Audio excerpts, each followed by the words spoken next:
DiveCaddy. Okay? We're going to take the DiveCaddy carry-on with us on just about any domestic flight that's not like a Canada Air regional jet, a smaller jet.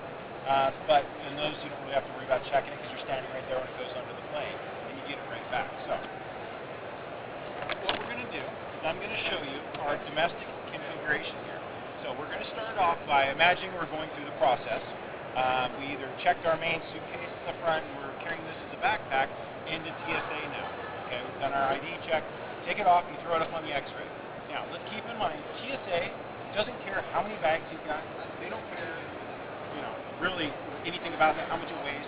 They're looking for rocket launchers and brass knuckles and crazy things like that. Okay, so what we're going to do is if they see the liquid in your compass or they see the batteries in your computer, maybe wiring, and they get curious, this is how we're going to instruct the TSA representative to go through it. We've got double D rings that are going to hold on our spider pack. So it's pretty intuitive. They'll be able to look at it. We'll just tell them to take this off first. Quickly undo the D rings here.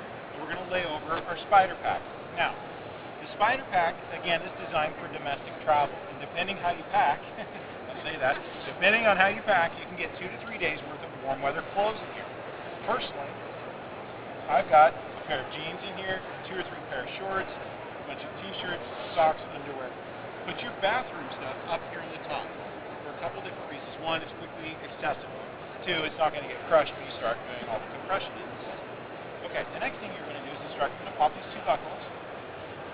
We've got a little trim strap on the top and the bottom. And then we've got our 3 main compression straps. Okay, we're going to pop 1, 2, 3. And then at this point, it's pretty basic. Just roll it out. Okay, now, as I'll show you, we've got a full warm water set of gear in here, and our 3 days worth of clothes. Okay, so what's in the bag? First, we've got our soft gear compartment. So what I personally have got in here, I've got a 3mm double X tall pinnacle breaker in here. Okay, I've got some gloves, I've got my soft booties, a snorkel, and a dive skin. And it all goes in here. You fold it flat. I've got it kind of messy in here. When you're packing your own, I'm sure you can pack it much tighter. Now, this will accommodate a lot more. As you can see, there's room in here to breathe and expand. Now, as I start to hook these buckles and start to compress them, I want to show you guys and explain that this bag is all about compression, incremental compression. So we start on the inside of the bag with micro compression. So we'll compress a little bit at a time as we go.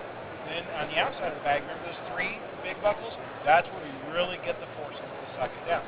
Now, we'll move over to the BCD area. Now, in this configuration, I have a Ziegler Ranger XL BCD with a double X cummerbund in here. This is not a travel BCD. I mean, this is a good size BCD, and I have the Air 2 low pressure inflator on it. So we'll get him back in here. It's integrated. If you have a jacket style with integrated or a back plate with integrated, what you'll want to do is pull the pockets, and I'll back up for a second. When you pack your bag, you have to be in your spatial mind, if you will. Take it, figure, you've got more bulk down here, right, in the BCD, because that's where the pockets are and the cummerbund. Take the shoulder, or take the integrated weight pockets and put them up here, because you have some negative space up here. Okay. It takes a little bit of practice to figure out how your gear wants to go in, but after you get it, you can pack one of these faster than you pack a duffel bag. And it's nice because you know when something fits. If you're in a hurry or in a dive shop or something, and you get to the other panel, you know, hey, something normally goes there. You know, okay. Now, we're going to move right over into our fin compartment. Now, the fin compartment has got several cool new aspects to it, but the main thing is our fin caddy. Everybody loves our fin caddy because of how quickly it deploys. So, the fin caddy comes with a shoulder strap as well as the handle. You can either leave your life support on here or take it off depending on how your diving configuration is, if you're on a boat or whatever. Put all your little stuff in here. Your mask, your snorkel, your gloves, your anti-fog, just going to the boat with it so you don't have to deal with stuff being loose. At the end of the dive, when you've got everything packed back up and it's time to go back, freshwater dump the whole thing. And keep all your stuff together and you're not participating in the garage sale floating wetsuits and everything else in the tank.